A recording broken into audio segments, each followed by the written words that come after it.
we were speaking live to a Seattle jail where we have a gentleman who is what we refer to as a deadbeat dad. He has refused to pay his child support.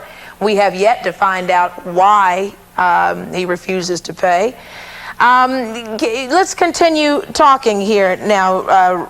Raymond, tell me, if you could, how long have you been in jail? How long have you been behind bars for not paying child support? Today is my 24th day. Have you learned anything while you've been sitting there?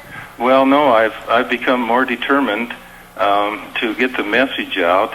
That I think that... what is the message? Don't pay child support? Well, no, the message is that we have to do something about the divorce system that we have, that is set up to be so adversarial, that promotes fighting. But what about the children, Raymond? The children will be taken care of. If you're a mother or a father, what's the most important thing to you?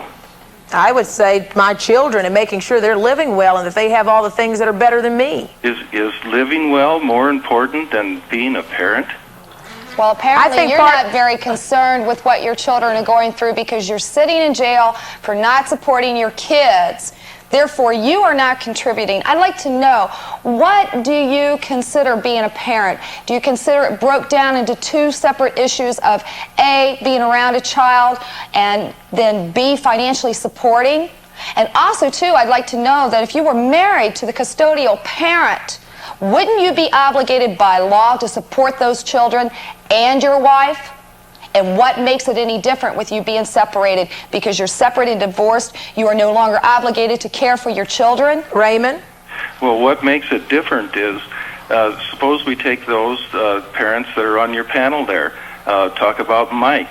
Now, for one time, he was a paying parent, but he kept a custody battle. But I stood by there to help my kids out when my wife abandoned the kids.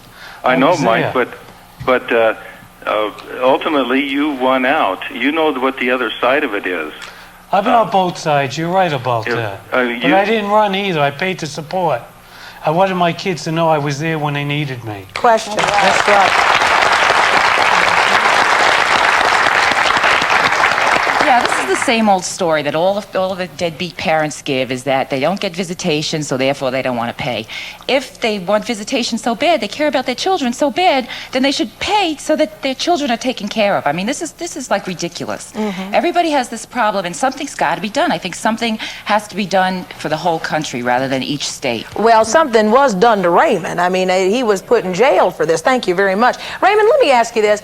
Years down the line, you know, beyond this talk show, beyond you here on the phone in the jail and the rest, one day your kids are going to come to you and say, Dad, what was that about? You abandoned me. You weren't here for me. You made my life hell. How are you going to answer that to those children one day? My children understand. I have done psychological evaluations on my children that they want to be with me. I presented tape recordings that they wanted to be with me. The time with a child is more important than any amount of money.